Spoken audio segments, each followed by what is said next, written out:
ప్రతి విషయంలోనూ నువ్వు చాలా నిదానంగా ఉంటావు కదమ్మా. మరెందుకు తొందరపడి సంతకాలు పెట్టారు? నిహారిక కావాలని రెచ్చగొట్టి అంతా చేసిందని అందరికీ క్లియర్గా అర్థమవుతుంది కదమ్మా. కనీసం ఆ అగ్రిమెంట్లో ఏం రాసిందో కూడా మీరు చదవకుండా సంతకాలు చేసేశారు. నిహారిక పెద్ద విషసర్పం అని తెలిసి సంతకాలు చేశామని నాకు అనిపించింది బావా. అవని ముందడుగు వేసేసరికి నేను వెయ్యాల్సొచ్చింది. పడింది మంచి అడుగైతే పర్వాలేదు, లాభం జరుగుతుంది. అడుగు నీటిలోకి వేశామా ఊబిలోకి వేశామా అని చూసుకోకపోతే చాలా నష్టం జరిగిపోతుంది కదా. ఏమంటావమ్మా?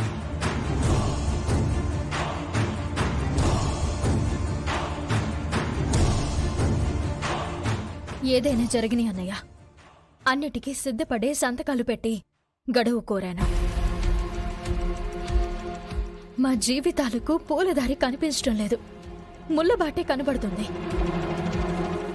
భరించి భరించి విసిగిపోయాను. ఈ 90 రోజుల్లో నా కూతురు నాకు దొరికితే విశ్రాంతిని పొందుతాను.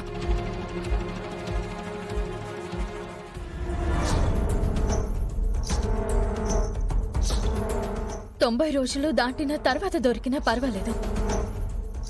బావని కూతురుని తీసుకుని ఎటైనా వెళ్ళిపోతాను.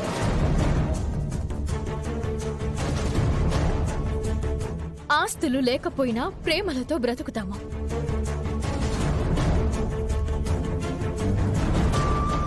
అంతస్తులు లేకపోయినా అనురాగాలతో బ్రతుకుతాము.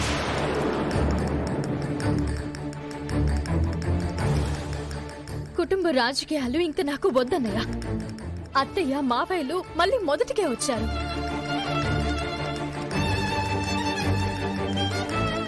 కాళ్ళ సర్పం కాళ్ల మధ్యలో తిరుగుతున్నా దానిని నమ్ముతున్నారు. ఎన్నిసార్లని హెచ్చరిస్తాము, ఎంతకాలమని హెచ్చరిస్తాము? నాకు ఓపిక నశించిపోతుంది. ఎవరైనా సమస్యలు వచ్చినప్పుడు బయట వాళ్లతో పోరాడతారు. మేం మాత్రం మా కుటుంబంతోనే సమస్యలను ఎదుర్కొంటూ పోరాడుతున్నాం. అమ్మా నాన్నలతో, అన్నదమ్ములతో పోరాడుతున్నాం. అవని అన్నట్టు మా కూతురు మాకు తొందరగా దొరికితే చాలు. మీ పాప దొరికితే మాత్రం సామాన్యురాలిలా ఉండదు. మన అక్షయలా బుద్ధిమంతురాలు, గుణవంతురాలు అయ్యుంటుంది.